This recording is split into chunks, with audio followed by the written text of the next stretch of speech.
bipartisan support that exists all across the United States for the friendship and partnership between India and the United States that they're anxiously waiting to hear you up on Capitol Hill. A partnership that is among the most consequential in the world, that is stronger, closer, and more dynamic than any time in history.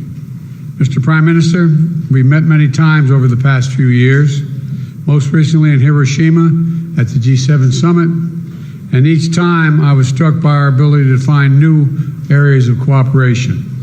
Together, we're unlocking a shared future of what I believe to be unlimited potential. And with this visit, we're demonstrating once more how India and the United States are collaborating on nearly every human endeavor and delivering progress across the board. From designing new ways to like cancer and diabetes, to collaborating on human spaceflight, including sending an Indian astronaut to the International Space Station in 2024, to accelerating the global clean energy transition and tackling the climate crisis we face, to harnessing our shared expertise on critical and emerging technologies like quantum computing and artificial intelligence, to ensuring they are not used as tools of misinformation and oppression. We are doubling down on our cooperation to secure our semiconductor supply chains, advancing Open RAN telecommunications networks, and growing our major defense partnership with more joint exercises, more cooperation between our defense industries, and more consultation and coordination across more than $2 billion in new investments in manufacturing, solar in Colorado, steel in Ohio, and optic fiber in South Carolina, and much more. Further proof that America's manufacturing jobs in both India and the United States. Add to that, 1 million American jobs across 44 states will be supported by the purchase of more than 200 American-made Boeing aircraft by that Air India is announcing earlier this year. And with this visit, Indian firms are announcing more than $2 billion in new investments in manufacturing, solar in Colorado, steel in Ohio, and optic fiber in South Carolina, and much more. Further proof that America's manufacturing is back. We're expanding educational exchanges for our students, building on the record 125,000 student visas for Indians to study in the United States we issued last year, and opening new consulates that's going to make it easier for our people to travel, work, and collaborate together. On the issues that matter most and that will define the future, our nations look to one another, including on critical regional and global issues. And today, we also talked about our shared efforts to mitigate the humanitarian tragedies unleashed by Russia's brutal war in Ukraine and to defend the core principles of the UN Charter's sovereignty and territorial integrity. We discussed our work through the Quad and how India and the United States, together with Australia and Japan, can ensure the vital Indo-Pacific region remains free, open, prosperous, and secure. Through our new I2U2 grouping with Israel and the UAE, we're building regional connections to the Middle East and spurring science-based solutions to global challenges like food security and clean energy. And this year, under India's leadership of the G20, we're putting sustainable development at the center of the agenda. We're delivering meaningful action on low and middle-income nations, including multilateral development bank reform, debt relief, and building resilient and equitable health systems. The bottom line is simple. We want people everywhere to have the opportunity to live in dignity. And let me close with this. Indians and Americans are both peoples who innovate and create, turn obstacles into opportunities, who find strength in community and family, and who cherish freedom and celebrate the democratic values of universal human rights which face challenges around the world and in each of our countries, but which remain so vital to the success of each of our nations. Press freedom, religious freedom, tolerance, diversity. India now has the most populous country, is now the most populous country in the world. It's a democracy. We understand that it is the brilliance and the backbone of our people, as diverse and talents and traditions that make us strong as a nation. It's democracies that do that. We see that so clearly here in the United States, where a vibrant Indian American community of more than 4 million strong contributes every single day to the writing of the future of our nation.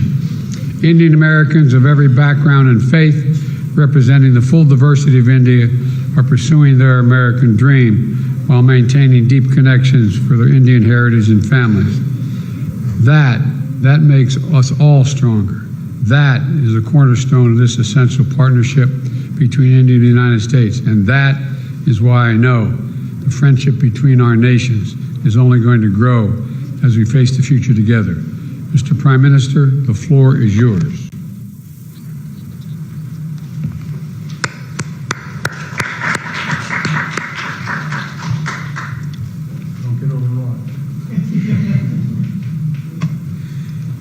Your excellency राष्ट्रपति Biden, दोनों देशों के delegates, media के साथियों, नमस्कार।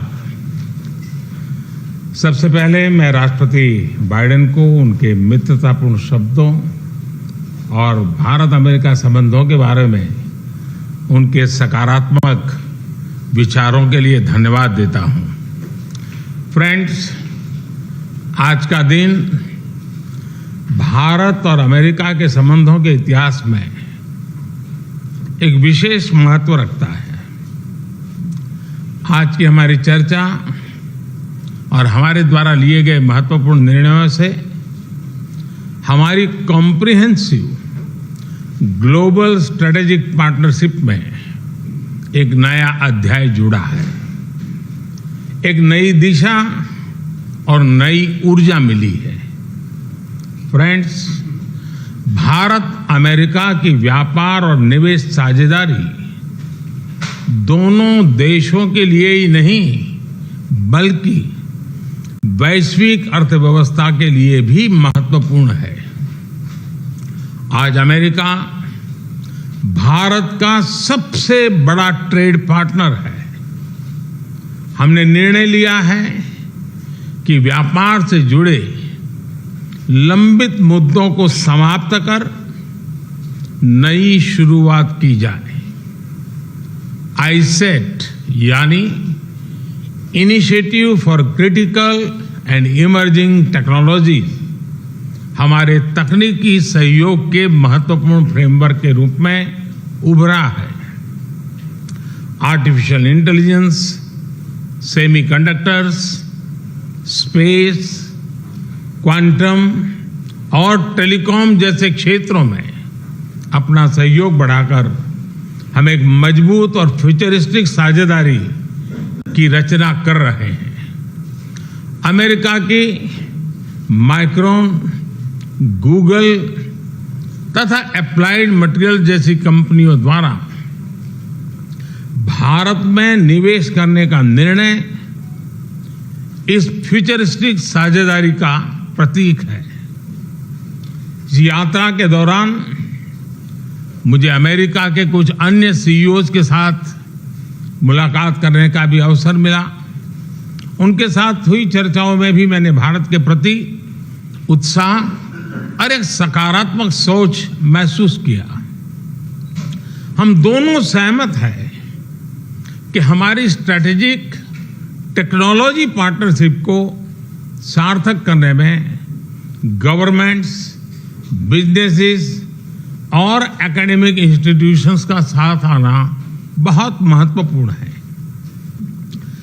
Clean energy transition में भारत और America के साझे विजन को इम्प्लीमेंट करने के लिए हमने कई महत्वपूर्ण इनिशिएटिव लिए हैं। इसमें green hydrogen, wind energy, battery storage, carbon capture जैसे क्षेत्र शामिल है। हमने यह भी निर्णय लिया कि वैश्विक अनिश्चितताओं के बीच भारत और अमेरिका ट्रस्टेड पार्टनर्स की तरह रिलायबल, सिक्योर और रेजिलिएंट ग्लोबल सप्लाई चेन और वैल्यू चेन तैयार करेंगे। भारत और अमेरिका के बीच करीबी रक्षा सहयोग हमारे आपसी विश्वास और साझा रणनीतिक प्राथमिकताओं का प्रतीक है। पुराने समय के बायर सेलर्स रिलेशनशिप पीछे छोड़कर आज हम ट्रांसफर ऑफ टेक्नोलॉजी, को डेवलपमेंट और को प्रोडक्शन की तरफ बढ़ चुके हैं। जनरल इलेक्ट्रिक द्वारा भारत में टेक्नोलॉजी ट्रांसफर के माध्यम से इंजन बनाने का निर्णय एक लैंडमार्क एग्रीमेंट है। इससे दोनों देशों में रोजगार के नए अवसर भी खुलेंगे। यह आने वाले समय में हमारे रक्षा सहयोग को एक नया स्वरूप देगा। इस सहयोग में दोनों देशों के रक्षा उद्योग और स्टार्टअप्स महत्वपूर्ण पार्टनर्स हैं। उन्हें आपस में जोड़ना हमारे डिफेंस इंडस्ट्रियल रोडमैप का मुख्य उद्देश्य है। स्पेस साइंस और टेक्नोलॉजी में हमारा गहरा और वर्षों पुराना सहयोग रहा है। आज हमने आर्टेमिस अकॉर्ड्स में शामिल होने का निर्णय लेकर हमारे स्पेस कोऑपरेशन में एक लंबी उड़ान भरी है। संक्षेप में कहूं तो भारत और अमेरिका की साझेदारी के लिए even sky is not the limit. Friends, हमारे संबंधों का सबसे महत्वपूर्ण स्तंभ हमारे पीपल टू पीपल टाइज है। भारतीय मूल के 40 लाख से भी ज्यादा लोग आज अमेरिका की प्रगति में महत्वपूर्ण योगदान दे रहे हैं। आज सुबह व्हाइट हाउस में इतनी बड़ी संख्या में भारतीय लोगों की उपस्थिति इस बात का प्रमाण है कि इंडियन अमेरिकन्स हमारे संबंधों की असली ताकत है। इन संबंधों को और गहरा करने के लिए हम अमेरिका द्वारा बेंगलुरु और अहमदाबाद में कॉन्सुलेट्स खोलने के निर्णय का स्वागत करते हैं। उसी तरह सिएटल में भारत का नया कॉन्सुलेट खोलेंगे। फ्रेंड्स, आज की बैठक में हमने कई क्षेत्रीय एवं वैश्विक मुद्दों पर चर्चा की। इंडो पैसिफिक में शांति और सुरक्षा यह हमारी साझा प्राथमिकता है। हम एकमत हैं कि इस क्षेत्र का विकास और सफलता पूरे विश्व के लिए महत्वपूर्ण है। हमने क्वाड पार्टनरशिप के साथ मिलकर इस क्षेत्र के सभी देशों के साथ अपना समन्वय बढ़ाने पर विचार साझा किए। आतंकवाद और कट्टरवाद के खिलाफ लड़ाई में भारत और अमेरिका कंधे से कंधा मिलाकर चल रहे हैं। हम सहमत हैं कि क्रॉस बॉर्डर टेररिज्म को समाप्त करने के लिए ठोस कार्रवाई आवश्यक है। कोविड महामारी और यूक्रेन संघर्ष से ग्लोबल साउथ के देश विशेष रूप से पीड़ित हुए हैं। हमारा मत है कि इन समस्याओं के समाधान के लिए सभी देशों का एकजुट होना अनिवार्य है। यूक्रेन के घटनाक्रम के शुरुआत से ही भारत ने डायलॉग और डिप्लोमेसी के माध्यम से इस विवाद को सुलझाने पर जोर दिया है। हम शांति की बहाली के लिए हर संभव योगदान देने के लिए पूरी तरह से तैयार हैं। भारत की G20 की अध्यक्षता में हम one earth, one family, one future उस पर बल दे रहे हैं। ग्लोबल साउथ की प्राथमिकताओं को आवाज दे रहे हैं।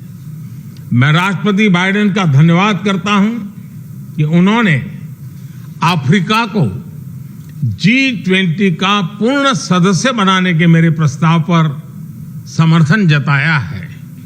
फ्रेंड्स, हमारे सभी साझे प्रयासों का मूल मंत्र है लोकतंत्र और लोकतांत्रिक मूल्यों तथा व्यवस्थाओं को सशक्त करना। विश्व के दो सबसे बड़े लोकतंत्र भारत और अमेरिका मिलकर विश्व शांति, स्थिरता, समृद्धि में महत्वपूर्ण सहयोग दे सकते हैं। मुझे विश्वास है कि इन मूल्यों के आधार पर हम दोनों देशों के लोगों की ही नहीं बल्कि पूरे विश्व की अपेक्षाओं और आकांक्षाओं को पूरा कर सकेंगे। राष्ट्रपति बाइडेन, आज की उपयोगी चर्चा के लिए मैं आपका बहुत बहुत धन्यवाद करता हूं।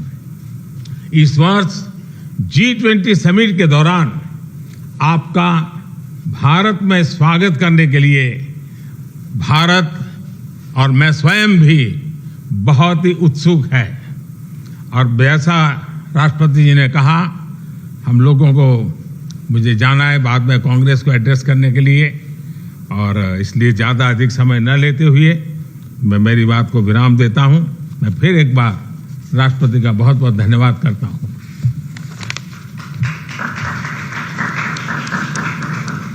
Well, the Congress is actually waiting.